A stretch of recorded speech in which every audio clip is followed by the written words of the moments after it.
Bismillahirrahmanirrahim. Assalamualaikum warahmatullahi wabarakatuh. Alhamdulillah wassalatu wassalam ala Rasulillah wa ala alihi wa sahbihi wa man walah amma ba'd. Ikhwani akhwati fillah rahimakumullahu taala. Pembahasan kita di pagi hari ini tentang jagalah kesucianmu, jagalah kehormatan keluargamu.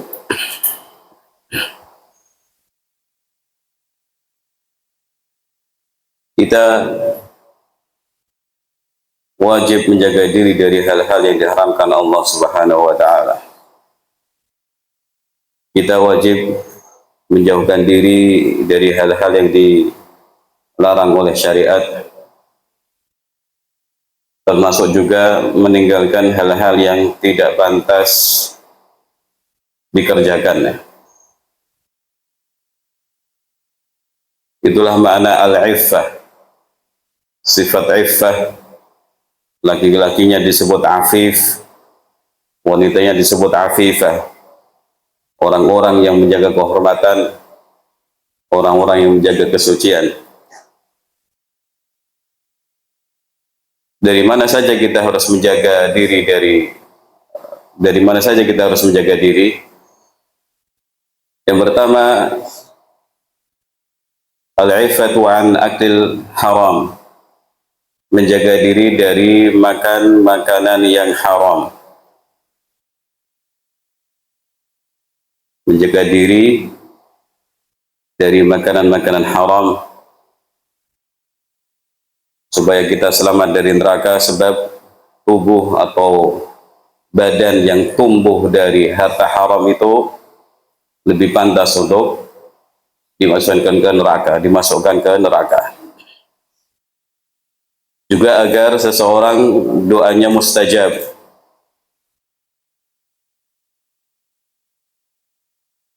Ini yang pertama ya. Menjaga diri dari makanan-makanan yang diharamkan Allah Subhanahu wa taala.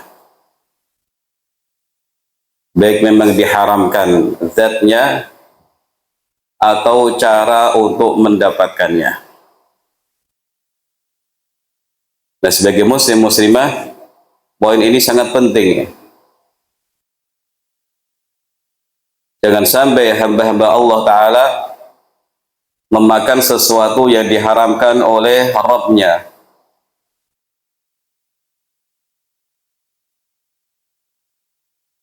Allah memerintahkan supaya kita makan makanan yang halal,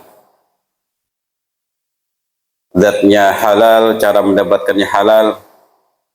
Dan jangan pernah orang itu berpikiran yang halal sekarang mencarinya sulit. Tidak. Yang dihalalkan masih luar biasa banyak. Yang diharamkan jumlahnya terbatas. Nomor dua, al-iffatu an su'alin nas. Menjaga diri atau menjaga kehormatan dari minta-minta kepada orang lain. Orang yang minta itu posisinya di bawah. Jaluk, dia sedang merendahkan diri, minta kepada orang lain ya, bagi dong, kasih dong, atau tidak ngomong tapi mendekati orang yang sedang makan ya, mendekati orang yang sedang punya duit ya. Ini hakikatnya sedang merendahkan diri. Nah, kita diperintahkan untuk tidak merendahkan diri, diantaranya dengan tidak meminta-minta kepada orang lain. Disebutkan dalam hadis Auf ibnu Malik al-Ashja'i radhiyallahu taala anhu, Nabi SAW berkata kepada sejumlah sahabat, ala tubayi'un, tidakkah kalian berbaiat kepadaku, janji setia? Para sahabat itu berkata, qad bai'naka ya Rasulullah, kami sudah berbaiat kepada engkau wahai Rasulullah. Alama nubayi', setelah itu kami harus berbaiat tentang apa? Maka beliau mengatakan, La tas'alun nasa syai'an. Jangan pernah minta-minta apapun kepada manusia. Jangan pernah minta-minta apapun kepada manusia. Nah, orang yang seperti ini berarti betul-betul berpangku hanya kepada Allah, pasrahnya kepada Allah. Dia juga sedang memuliakan dirinya, jiwanya, tidak minta-minta, apalagi sampai mengemis.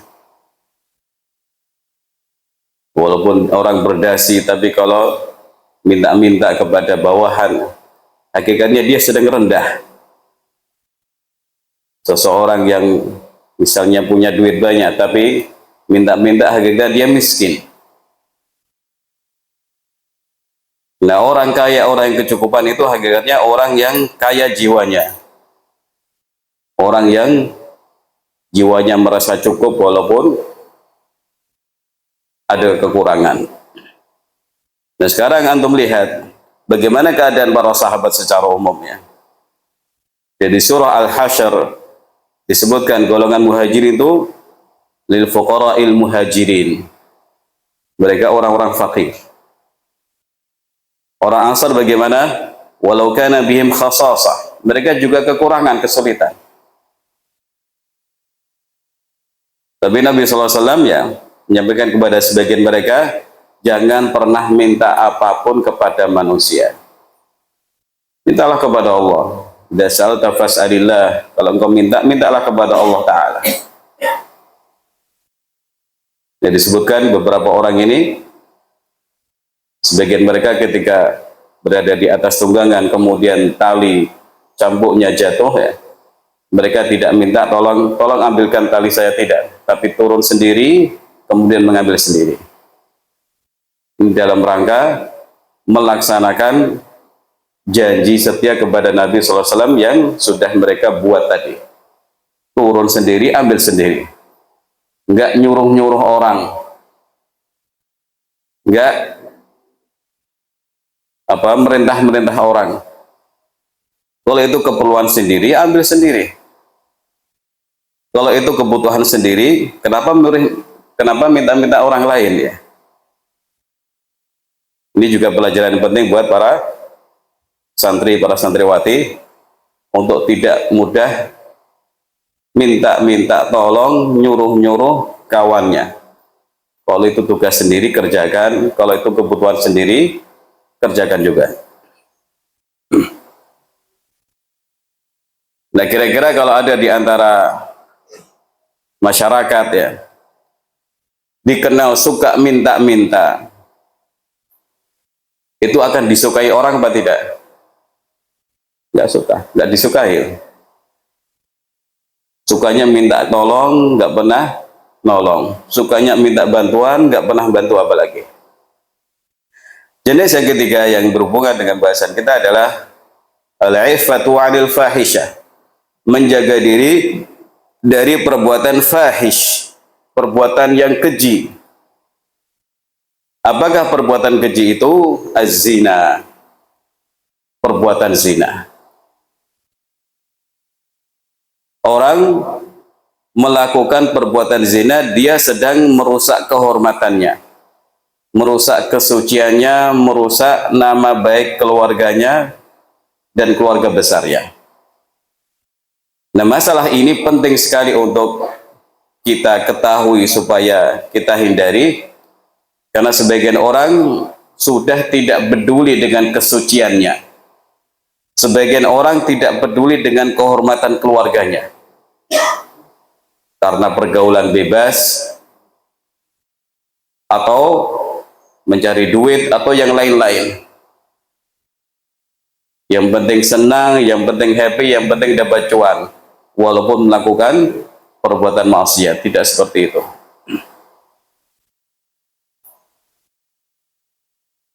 Mari kita lihat larangan dari Allah Subhanahu wa taala, Rabb kita. Allah Subhanahu wa taala berfirman, "Wala taqrabu zina. Wala taqrabu zina innahu kana fahishatan wa sa'a sabila." janganlah kamu mendekati zina. Di ayat ini tidak menyebutkan jangan kamu berzina, tapi jangan kamu mendekati zina. Dikatakan Imam Adz-Dzahabi rahimahullah dalam Kitabul Kabair, wan nahyu an qurbani ablagu minan nahyi an mujarradi fi'lihi. Larangan dari mendekati itu lebih mengena daripada larangan melakukannya. Jadi lebih kuat, lebih mengena, dan lebih tegas lagi. Kalau mendekati saja tidak boleh, apalagi melakukan perzinaan. Jadi di sini kita dilarang oleh Allah Azza wa Jalla untuk melakukan hal-hal yang akan menyeret atau menjadi sebab seseorang terjerumus ke dalam perzinaan. Laki-laki dan perempuan yang belum pernah nikah, atau yang belum nikah, atau yang bukan suami istri, maksud saya. Jangan mendekati perzinaan. Nah, kenapa kita dilarang mendekati perzinaan? Apakah zina itu buruk? Apakah zina itu jelek? Apakah zina itu bejat? Ya, buruk, jelek, dan bejat. Zina itu buruk, zina itu tercela, zina itu bejat. Kenapa demikian? Allah Ta'ala mengatakan innahu kana fahisyah. Sungguh zina itu keji, perbuatan keji. Keji itu keburukannya betul-betul jelas, kemudian diingkari oleh syariat, akal sehat, dan fitrah manusia yang masih lurus. Zina itu fahish, sangat keji, buruk, tapi sangat buruk sekali. Syariat melarang, orang yang masih punya akal sehat akan menolak, demikian juga orang yang batin atau fitrahnya masih lurus pasti akan menolak.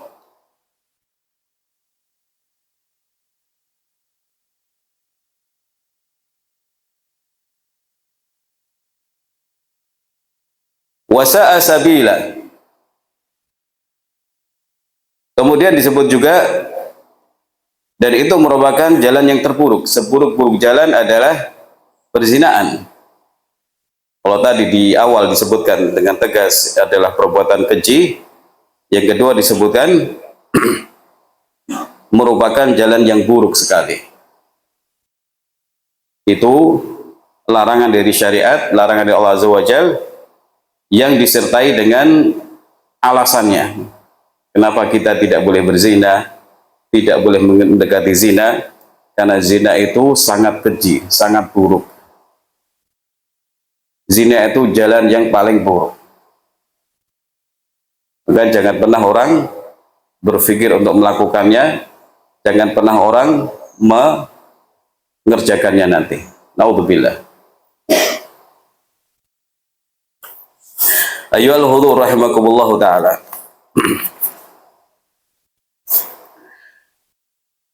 Islam datang untuk menjaga menjaga 5 hal ya. Menjaga agama supaya terus jaya, supaya terus unggul, menjaga nyawa agar tidak dihilangkan tanpa sebab yang dibenarkan, menjaga akal ya, menjaga harta, termasuk yang berhubungan dengan kita adalah menjaga nasab atau menjaga kehormatan. Nah, zina dilarang supaya kehormatan orang itu terjaga. Zina juga dilarang supaya nasab-nasab manusia itu diketahui dengan jelas. Ayyuhal hudur rahimakumullahu ta'ala. Syekh Abdul Rahman Nasir Sa'idi rahimahullah menyebutkan ya, kenapa zina itu disebut fahish, sangat keji ya? Karena zina itu merupakan bentuk melanggar hak Allah, melanggar hak wanita, melanggar hak suami wanita yang berzina. Demikian juga melanggar hak keluarganya dengan mencemarkan nama baik keluarga. Juga akan mengakibatkan rusaknya rumah tangga orang lain jika yang diajak zina sudah berkeluarga. Juga akan menyebabkan rancunya nasab, karena bisa jadi melalui zina itu akan lahir seorang anak. Nah, anak ini nanti anaknya siapa ya? Dianggap keluarga padahal bukan dari keluarga tersebut. Nah, nanti ada hubungannya masalah warisan dan lain-lain. Padahal anak ini bukan anak dari keluarga itu, tapi karena lahir dari perzinaan maka akan mengacaukan masalah. Ayyuhal hudur rahimakumullah ta'ala. Ada keterangan yang menarik dari Syekh Ibn Ashur rahimahullah ya. Ketika Allah Ta'ala menyebutkan innahu kana fahisyah, sesungguhnya zina itu fahisyah, ada kata kana ya. Bentuk ini menyebutkan bi anna khabarahu wasfun rasikhun mustaqir, bahwa berita tentang zina itu keji merupakan sifat yang sudah kokoh, yang sudah melekat ya. Zina itu pasti keji, zina itu pasti buruk, zina itu pasti bejat, nggak ada yang bisa dibenarkan. Anna dzalika wasfun sabitun lahu fi nafsi sawa'un 'alimahu an-nas min qablu aw lam ya'lamuhu illa ba'da nuzulil ayah. Jadi sifat ini bahwa zina itu buruk sekali, keji sekali, adalah sifat yang melekat pada perzinaan, baik manusia sudah tahu tentang keburukannya atau baru tahu setelah turunnya ayat innahu kana fahisyatan wa sa'a sabila. Nah, kalau demikian ya, pilihan seorang hamba Allah Ta'ala adalah menjauhi perzinaan dan juga segala hal yang akan menjerumuskan seseorang ke dalam perzinaan. Mari kita lihat ayat yang menunjukkan buruknya perzinaan. Wa qala Allah Ta'ala walladzina la yad'una ma'allahi ilahan akhara wa la yaqtuluna an-nafsa allati harrama Allah illa bil haqqi wa la yaznun wa man yaf'al dzalika yalqa athama. Di surah Al-Furqan, tatkala Allah Ta'ala berbicara tentang ibadur rahman, hamba-hamba Allah Ta'ala, sifat-sifat mereka adalah dan orang-orang yang tidak menyembah Tuhan yang lain beserta Allah. Sifat pertama mereka adalah orang-orang yang bertauhid dan tidak membunuh jiwa yang diharamkan Allah. Ini sifat mereka yang kedua, kecuali dengan alasan yang benar, dan tidak berzina. Ini sifat mereka yang ketiga. Nah, tentang ini Imam Al-Qurtubi rahimahullah menyebutkan wa dallat hadhil ayatu ala annahu laisa ba'dal kufri a'zamu min qatlin nafsi bighairil haqq thumma zina. Ayat ini di surah Al-Furqan menunjukkan bahwa tidak ada setelah kekufuran dosa yang lebih besar dari membunuh jiwa tanpa hak, kemudian dosa berzina. Itu dosa yang paling tinggi syirik kepada Allah atau kufur. Berikutnya apa? Membunuh jiwa yang tidak berhak dibunuh. Setelah itu yang ketiga adalah berzina. Tidak ada yang lebih buruk dari membunuh dan berzina. Ini tiga tingkatan yang paling parah dari perbuatan-perbuatan yang buruk ya. Yang pertama syirik kepada Allah, yang kedua membunuh jiwa yang tidak berhak dibunuh, kemudian berzina. Maka ini sudah menunjukkan betapa buruknya perzinaan karena menempati posisi ketiga teratas dalam masalah dahsyatnya keparahan atau keburukan dari perzinaan. Ayyuhal hudur rahimakumullahu ta'ala.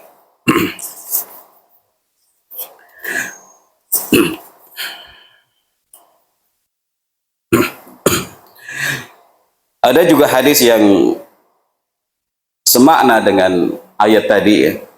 Rasulullah SAW pernah ditanya, ayyudz dzambi a'zam, dosa apakah yang paling besar?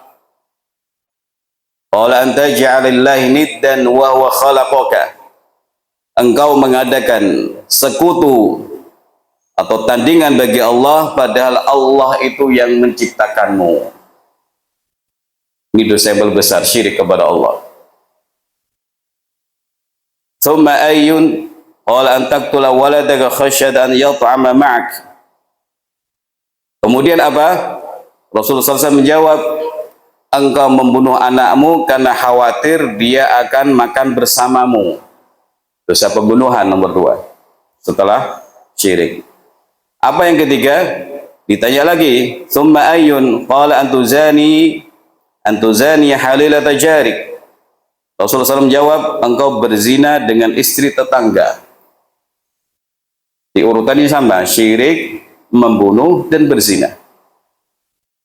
Tapi di sini dikhususkan berzina dengan istri tetangga. Mestinya orang itu menjaga tetangganya, bisa dipercaya, tapi malah berkhianat. Ini zina yang lebih parah lagi. Berzina dengan istri orang. Ternyata orang ini adalah tetangganya. Ini paling parah ya. Ikhwani wa akhwati fillah rahimakumullah taala. Imam Al-Qayyim rahimahullah telah menyebutkan beberapa mafsadah atau kerusakan yang terkumpul pada seseorang yang berzina dengan istri tetangga ya. Di suaminya pergi kemana, tugas jauh, kemudian malah dizinai ya. Pertama, karena itu adalah bentuk perzinaan dengan wanita yang memiliki suami. Yang kedua, karena itu bentuk melanggar hak tetangga. Jadi ini sudah parah sekali ya. Tetangga mestinya dijaga, dihormati, karena kadang-kadang tetangga itu lebih baik dari keluarga sendiri ya, lebih banyak menolong kita ya, tapi ternyata malah dikhianati ketika si suami itu pergi ya. Ini adalah suatu tindakan yang parah sekali. Kemudian ikhwani wa akhwati fillah rahimakumullah taala, mari kita lihat bahaya perzinaan ya.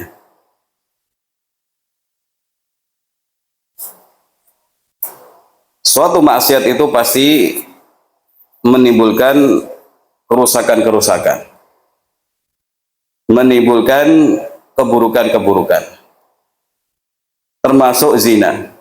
Apalagi zina termasuk dosa besar ya. Disebutkan oleh Dr. Firanda dalam kitabnya Al-Kabair ini, Syarah Al-Kabair, bahaya zina yang pertama di dunia adalah kegelisahan hati.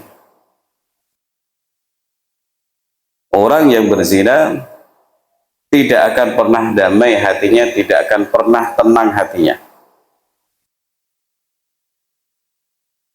Dia tidak akan pernah puas. Ia hanya akan mendapatkan kelezatan sesaat saja ya.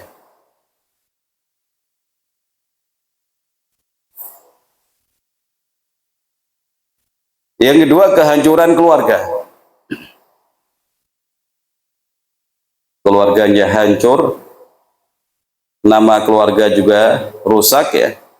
Jika orang melakukan perzinahan jika orang yang melakukan perzinahan merupakan orang yang berkeluarga, baik istri maupun suami, maka cepat atau lambat keluarga tersebut akan hancur,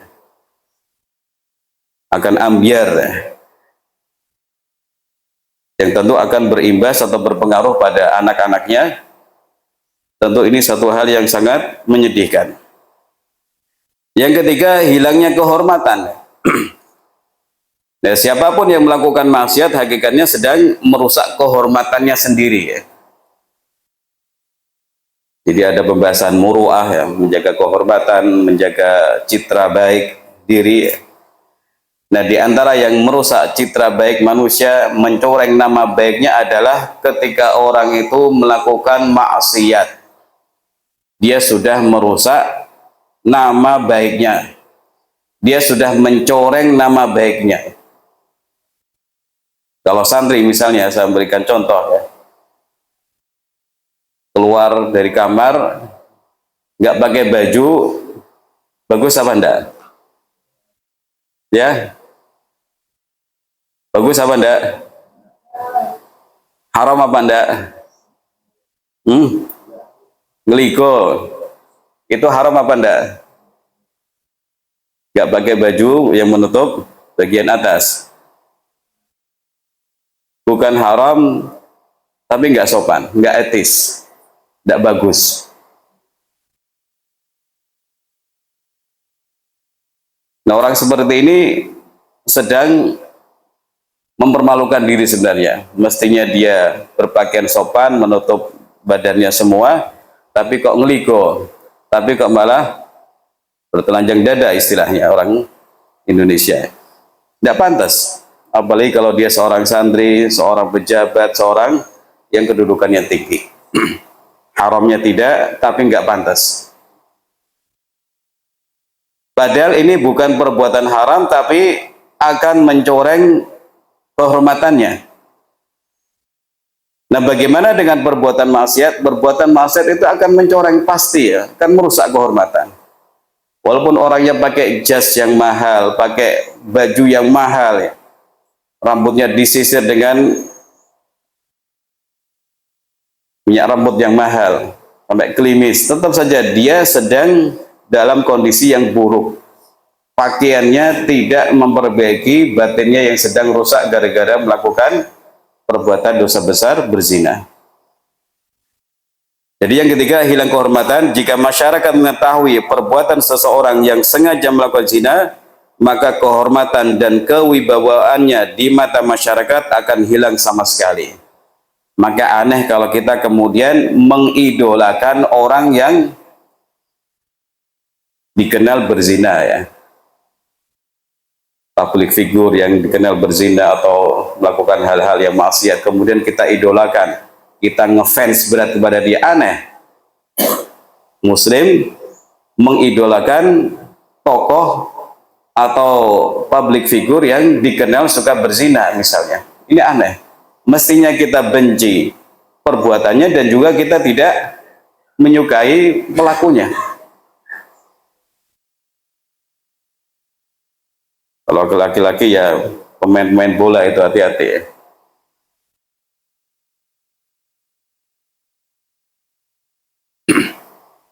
Yang keempat, mencoreng nama baik keluarga. Ketika orang tua mengetahui bahwa anaknya telah berbuat zina, lalu tetangga dan masyarakat turut mengetahuinya, pasti akan memperburuk citra keluarga tersebut.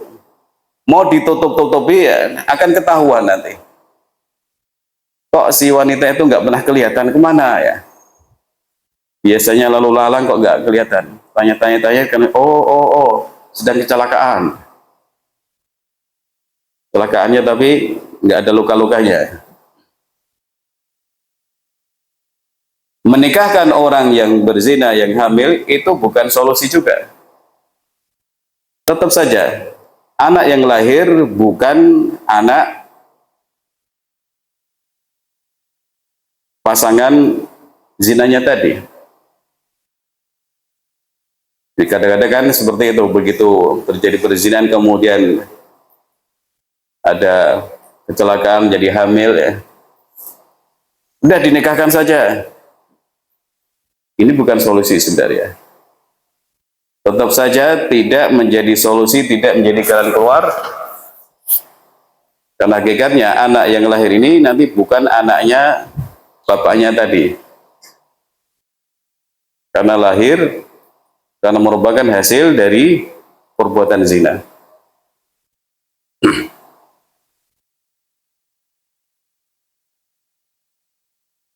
Nomor 5, sebagian wanita yang malu ketika hamil di luar menikah,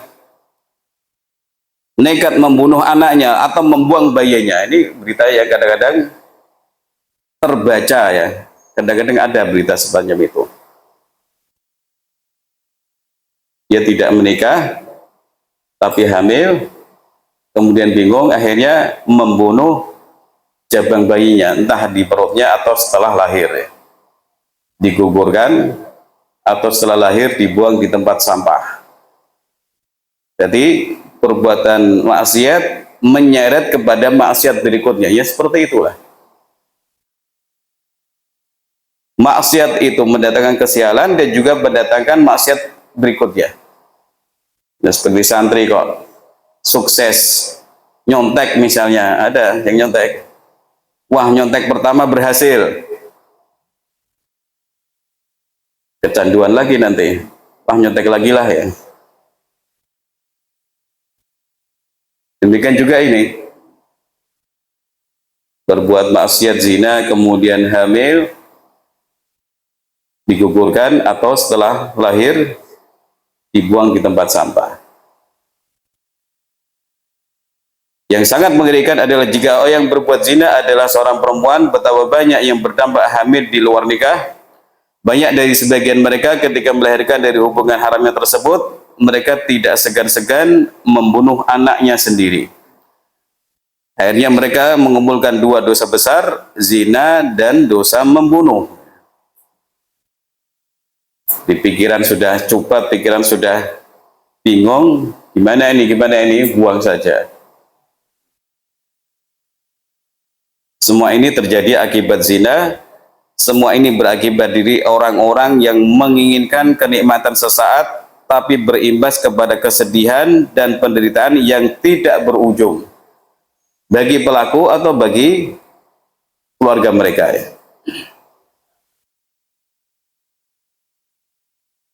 Berikutnya adalah penyakit. Akan muncul penyakit-penyakit yang macam-macam ya. Ketika orang berzina atau zina bebas ya, akan dirasakan oleh pelakunya dan tentu akan mengkhawatirkan masyarakat sekitarnya. Rasulullah SAW bersabda, "Lam tadhhar al-fahishatu fi qaumin qat hatta yu'linu biha illa fasha fihim ta'un wal awja' allati lam takun madat fi aslafihim alladziina madaw." Tidaklah muncul perbuatan keji yaitu zina kecuali pada satu kaum hingga mereka terang-terangan ya, sudah tidak malu-malu lagi, kecuali akan tersebar pada mereka penyakit ta'un. Demikian juga penyakit-penyakit yang belum pernah ada pada pendahulu mereka yang telah silam. Sementara di alam barzah, siksaan yang disampaikan Nabi SAW kepada para perzina adalah disebutkan dalam hadis Sahih Bukhari yang artinya, kami pun berjalan menuju satu lubang semisal tanur atau semisal tungku yang atasnya sempit sementara bawahnya luas dan api menyala di bawahnya.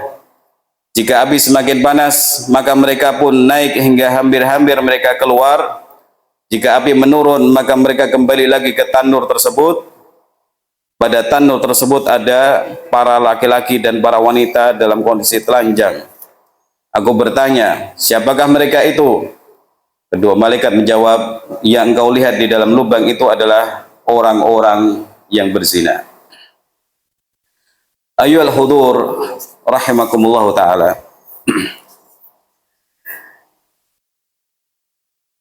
Mengapa seseorang bisa terjerumus ke dalam perzinaan ya?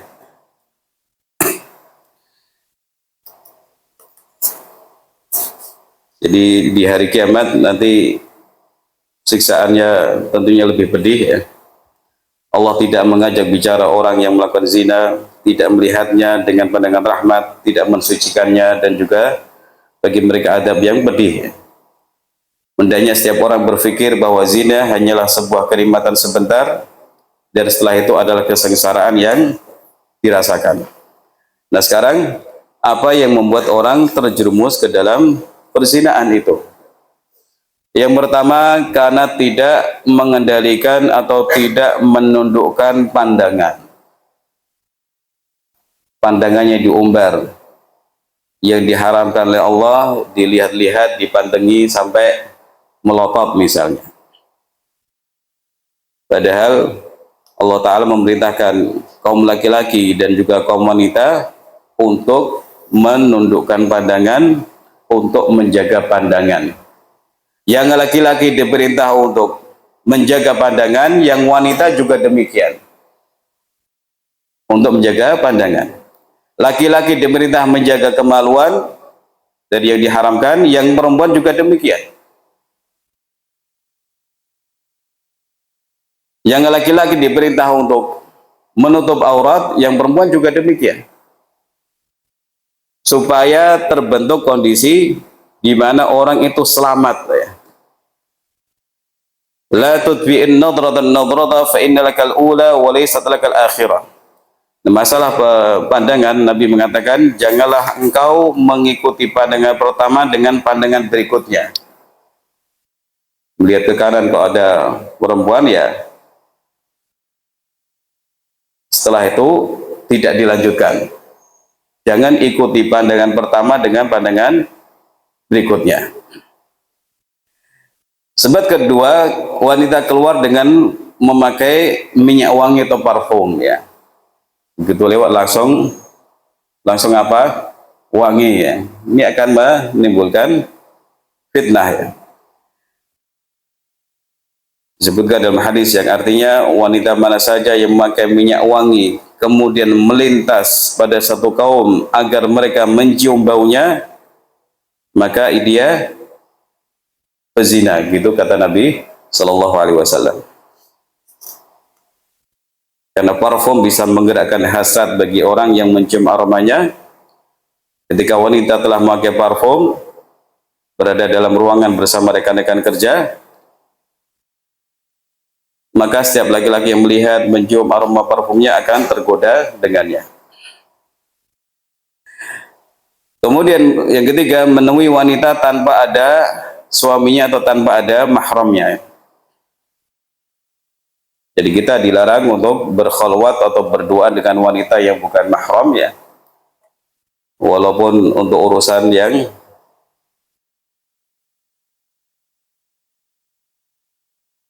tidak aneh-aneh ya.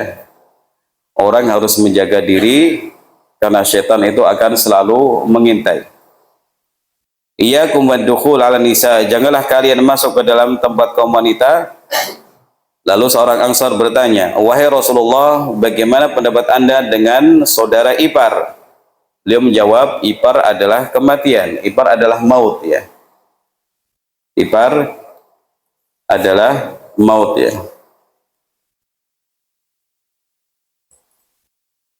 Jadi istri saudara kita itu disebut Nabi sebagai maut ya. Bisa menimbulkan hal-hal yang menghancurkan atau kehancurannya. Berikutnya adalah, tidak kita baca semua ya. Di antara hal yang bisa menjerumuskan orang ke dalam perzinahan, ucapan wanita yang mendayu-dayu.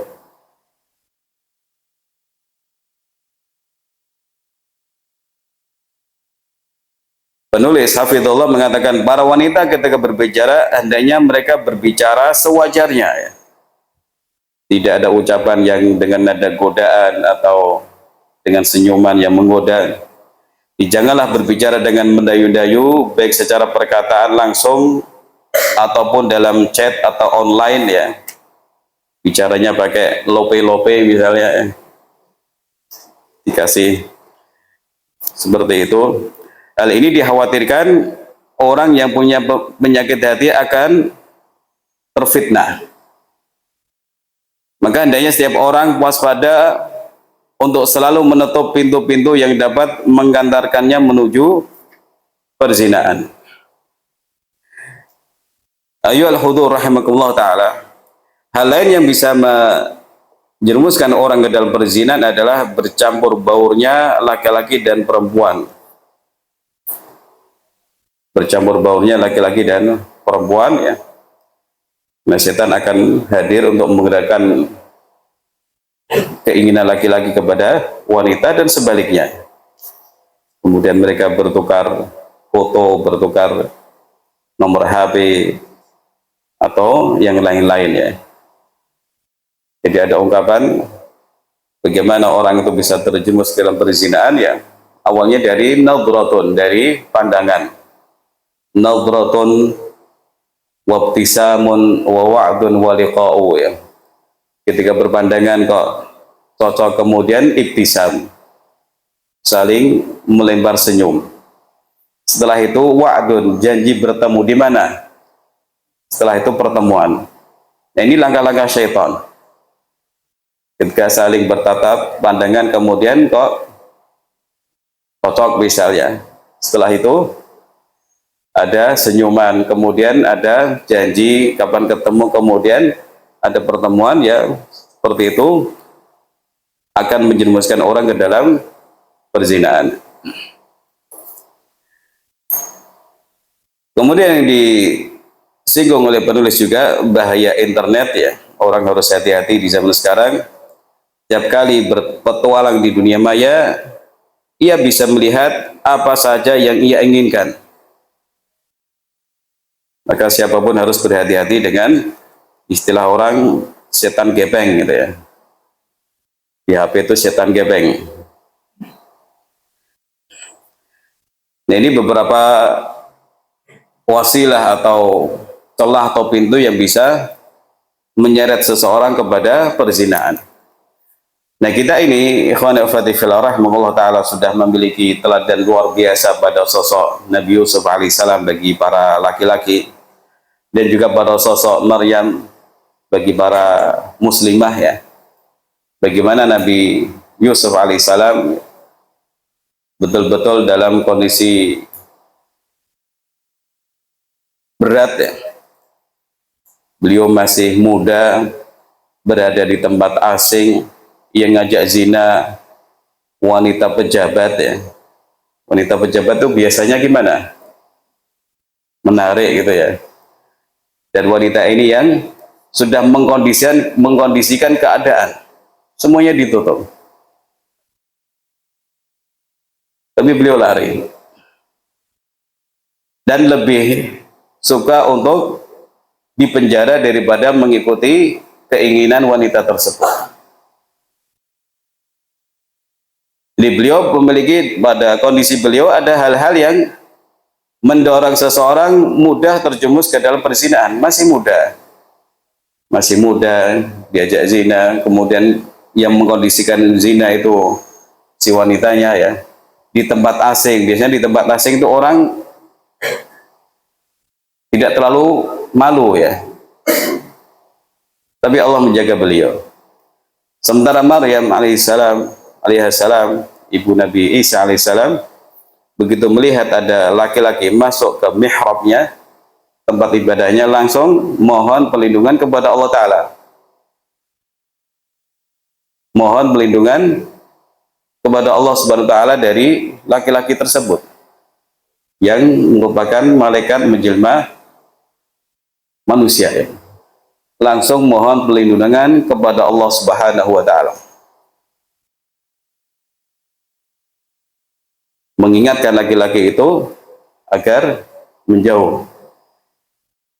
Nah, ini yang menjadi teladan-teladan bagi kita semua ya. Laki-laki perempuan sudah ada teladannya.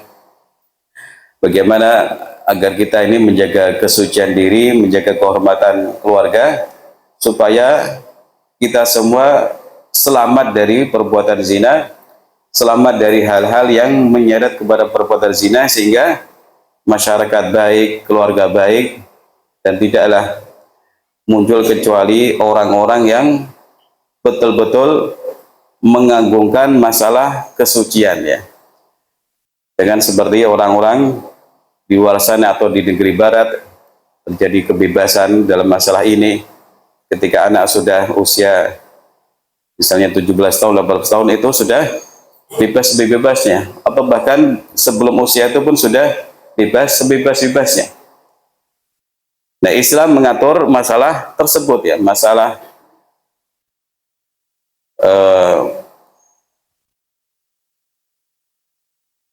pernikahan ya, ini diatur sehingga tidaklah terjadi hubungan antara laki-laki perempuan kecuali di atas asas, di atas cara yang dibenarkan oleh syariat ya. Jauh dari pelanggaran-pelanggaran syariat. Apa manfaat dari adanya walimahan, adanya pengumuman tentang akad nikah ya? Supaya masyarakat tahu si A, si B sudah menikah, mereka sudah halal. Mau boncengan, mau gandengan, mau apa, itu sudah halal. Nah, sebagian orang belum nikah sudah boncengan, sudah gandengan, sudah apa, sikap-sikapan kata orang Jawa. Ini aneh ya. Di nikah itu diumumkan supaya orang paham. Ini sudah halal, mereka sudah pasangan halal. Tapi sebagian orang sebelum ada akad nikah, hampir semuanya dilakukan ya. Jadi mari ikhwan wa akhwati fillah rahimakumullah taala, ada aturan dalam agama Islam ya, agar orang menjaga kehormatan, menjaga kesuciannya. Kemudian juga aturan-aturan ini ditetapkan untuk kemaslahatan kita semua, bukan untuk membatasi, tapi untuk mendatangkan kemaslahatan dan kebaikan bagi kita semua. Demikian wallahu taala alam wa sallallahu ala nabi Muhammad wa ala alihi wa sahbihi ajmain. Jazakumullah khairan. Semoga Allah taala menjaga kita dari keburukan-keburukan, fitnah-fitnah yang zahir dan batin. Semoga Allah Subhanahu wa taala senantiasa berkenan memberikan kepada kita tambahan takwa, iman dan keyakinan. Innahu waliyyu dzalik. Wassalamualaikum warahmatullahi wabarakatuh.